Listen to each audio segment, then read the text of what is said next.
In Mountain Blade 2 Bannerlord, leveling up your trade skill to level 300 is a goal for many players. At 300 trade skill, you unlock a special perk called Everything Has a Price, which allows you to buy castles and cities from other lords. The prices are steep. Castles usually cost at least 200,000 and cities at least 1.5 million dinars. But still, this is the only way to expand your kingdom without warfare. So with that in mind, I decided to try the speedrun reaching 300 trade.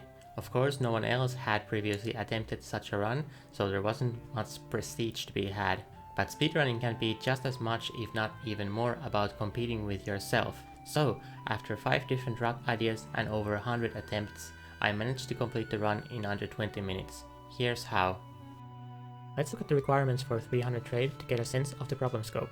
We need 5 million learning rate adjusted XP, and since we will have 10 attribute points in social and 5 focus points in trading, our learning rate through levels 1 to 300 will average to around 7.5. That means that we will need 660,000 base XP. The only way of getting trade XP is doing profitable trades.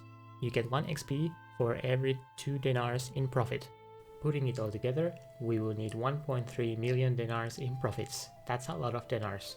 One thing to note is that we don't actually need to receive the money. Even if the opposing party cannot pay us, we will still receive the experience as if they could. So if we actually needed the money, we would need to empty the coffers of 28 cities or 150 caravans. But since we don't really care about the money, we can just keep doing trades that the game thinks are profitable even when we are not actually receiving the money, since the opposing party cannot pay us. This lets us stay in one place when we do the trades, which is clearly faster. Next, let's look at how we actually set up profitable trades. Okay, so here we are in the game. When you sell things into the cities, the price changes. So here you can see if I sell 700 flags, the price goes from 47 down to 3. And different items have different levels of sensitivity to how much you sell them, how much you can sell them before the price moves. So here, example crane, you can sell thousands of it and the price hardly moves, whereas some items like iron are extremely sensitive. If I sell like even 20 iron, the price goes down a lot. Now, this is how prices work in cities. Next, let's look at how they work in villages. So in the city, we could sell flax for 47. I go to the village. Here, we can sell flax for 24. But if I try to sell a lot of it, the price doesn't change. But if I go to Quasira, remember the village, we could sell flax for 24. Now I go to the town, the city, and I sell flax until its price is very low. Then I come back to the village and look at this. Flax's price has gone down from 24 down to only 2. So the price of the flax in the village is linked to the price in the city. I go back, I buy back my flax. Now they are willing to buy it again at higher price, at 24. So now we know that we have a way of manipulating the price, and we have a place where we can sell any amount of goods without affecting the price. But caravans actually work the same way as villages did. So we can actually just sell any amount of goods to a caravan with fixed price, where the fixed price is set by the value of that item in the nearest city.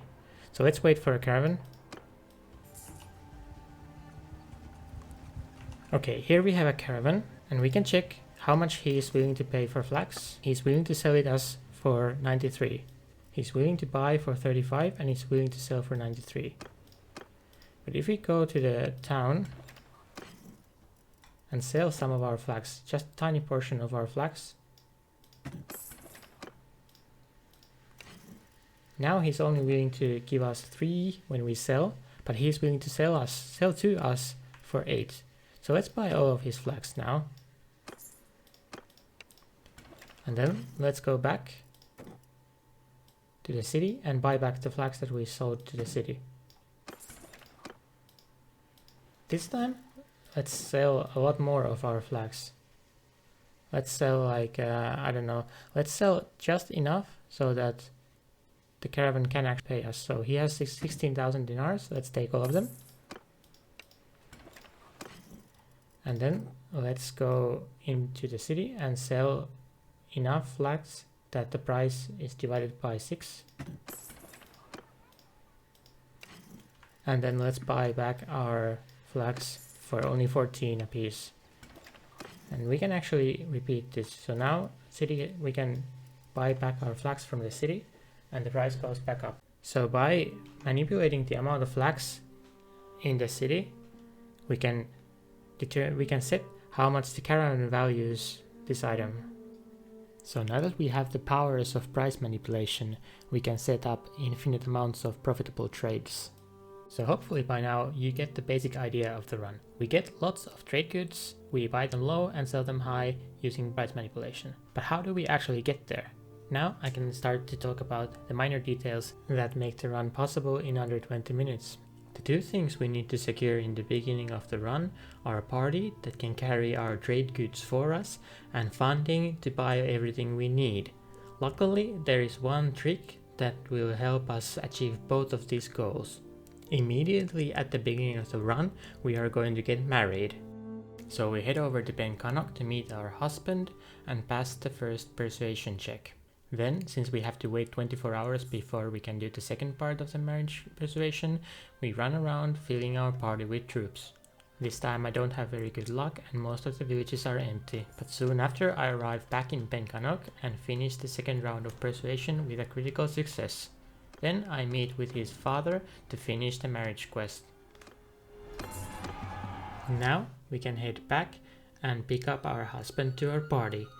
Then we will immediately set him as quartermaster because he has been picked for his high steward skill. We will also sell his helmet, armor and bow, which each sell for ridiculous amounts of money. This will be all the money we need in the whole run. Next we run around nearby villages picking up recruits who will carry all the trade goods we need for the exploit. At little under 6 minutes into the run, we have solved our money problems and buffed up our party. It is time we choose the good we use for trading. And my choice is iron ore, which is perfect for 3 reasons. Firstly, the value of iron ore is linked with other crafting materials, meaning that if we sell one of them to the city, the price of all of them will follow. This will make menuing significantly faster when I perform the glitch, since I can use one of them to manipulate the price and sell all the 6 others to the caravan, and I don't need to fiddle around with the amounts. The second reason to use iron is that I can get more of it through smelting. Throughout the run, when I visit cities, I will buy weapons that have high yields when smelted down. The third reason is that the route just works out really well with the start in Batania and the movement I have to do on the campaign map. There are 5 villages that sell iron ore very close to the campaign starting point. Then I will go south to Aserai city of Sanala, where the iron prices are the highest. Remember that I can only manipulate the price of the good downwards and not up. This is why I have to end in a city where the value of the good is high. Now all we need to do is smelt the weapons we picked up on the way and wait for a caravan. Since we have quite a few weapons to smelt, we have to wait a couple times in between smelting. When I feel like I have smelted enough, it's time to pick up a caravan and start the exploit. But first I will buy all the trade goods from the city and from the caravan, and then discard the ones I don't care about. This will make menuing easier and I can use the hotkeys for buying and selling all the items. I will also quickly sell all my smelted materials to the city and immediately buy them back using another trick which lets me get them cheaper. This trick is not super important for the overall strategy, so I won't explain it in detail, but I will leave a link in the description if you're interested to learn more. This selling and buying will let me get trade XP already the first time I sell my materials to the caravan. Otherwise, these goods would not have a previous buying price and would not be eligible for trading profits. Now everything is ready and we can start generating trading XP.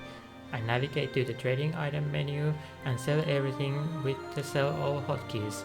I have to press it a couple of times because the caravan doesn't want to take everything with just one press. Then I take back the steel, which I will use to manipulate the price in the city.